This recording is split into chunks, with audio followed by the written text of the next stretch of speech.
Okay, I'm Altieri Andrea from Molport. I'm the Chief Scientific Officer of Molport.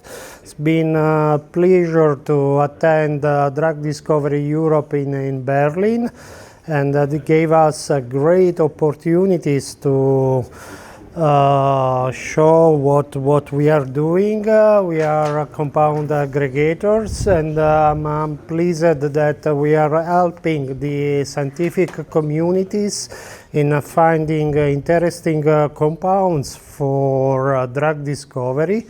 So our role is especially to support research academic groups, small biotech, by assembling. We have assembled an interesting compound repertory in stock and absolutely public available.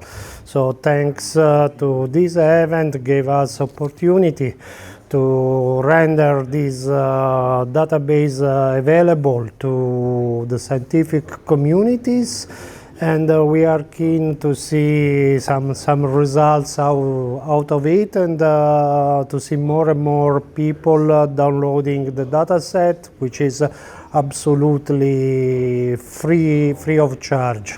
So it's public available.